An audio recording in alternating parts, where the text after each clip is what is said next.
बिस्मिल्लाहिर्रहमानिर्रहीम। प्यारे बच्चों, मैं आपकी मौलुमुल कुरान की टीचर सादिया हूँ। आज हम मौलुमुल कुरान यूनिट 1 का सबक नंबर 3 का इयादा करेंगे।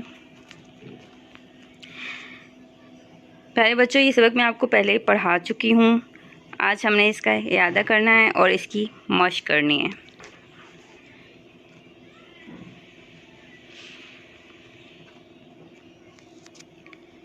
जैसे कि मैंने आपको पहले भी बताया है कि अरबी के बाज़ अल्फाज ऐसे होते हैं अगर जिनसे हम अगर अलिफ लाम हटा दें लफ्ज़ से तो वो क्या बन जाते हैं, उर्दू के अल्फाज बन जाते हैं।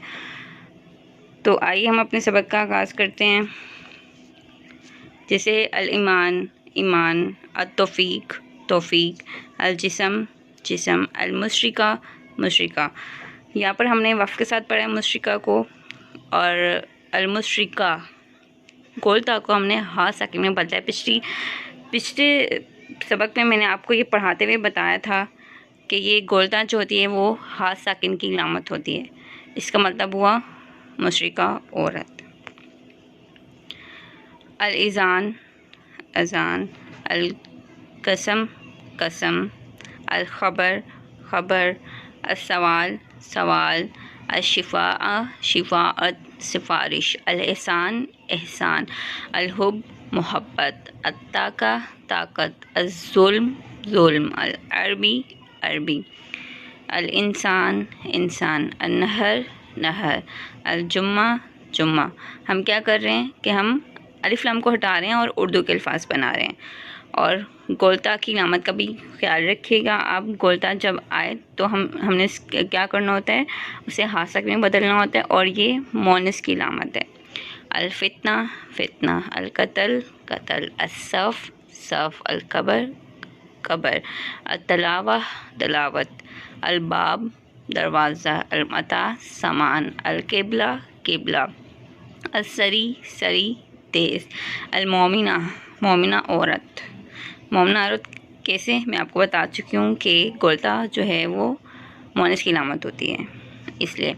अल बहर बहर समंदर, अल हसरा हसरत पछतावा, अल कुफर कुफर, अल निकाह निकाह, अल वसिया वसियत, अल नफ़ा नफ़ा, अल खलीफ़ा खलीफ़ा, अल शरीक शरीक, अल किताल जंग।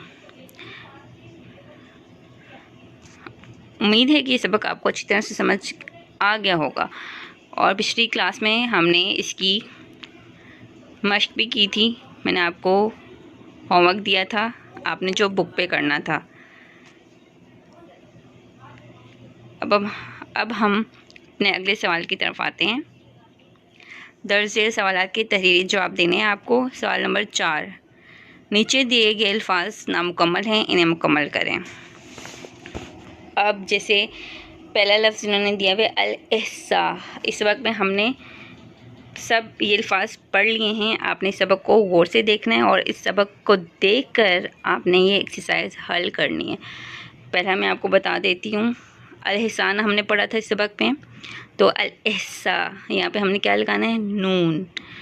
फिर हमने इस सबक में पढ़ा था अल इंसान, उन्होंने दिया हुआ है अल इंसा, हमने यहाँ पे क्या लगाना है, नून साकिन। बाकी जो लफ्ज़ हैं वो आपने ख़ुद मुकम्मल करने हैं। सवाल नंबर 5, नीचे दिए गए अल्फाज पर मुनासिब हरकत ज़बर ज़ेर पेश जज़म लगाएं। ये सवाल आपने अपने इस सबक को देखकर करना है और अच्छी तरह से देखकर करना है, क्योंकि यहाँ पे आपने हरकत लगानी है, कोई गलती नहीं करनी। सवाल नंबर 6, दर्ज झेल हरूफ से एक लफ्ज़ बनाएं। जैसे कि हम उर्दू में जोड़ तोड़ के जुमले बनाते हैं ना, उसी तरह हमने ये भी करना है। जैसे दिया हुआ है यहाँ पर सीन रॉ या आइन, तो क्या बना, सरी।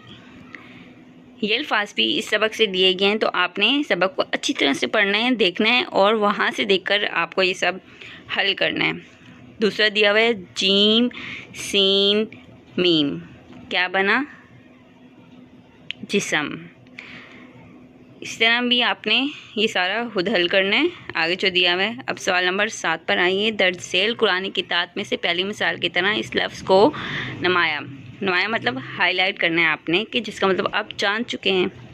जिससे अब हमने इस वक्त में हमने अल कत्ल पढ़ा था, अल फितना पढ़ा था, तो अंडरलाइन हुआ हुआ है ना। इस तरह आपने जितने भी पिछले सबक में अल्फाज पढ़े हैं उनमें से अगर कोई लफ्ज़ आ रहा है, आप मतलब जान चुके हैं, तो आपको अंडरलाइन करना है या उसे हाईलाइट करना है।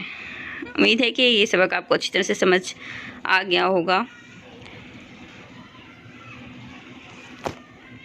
जज़ाकल्लाह।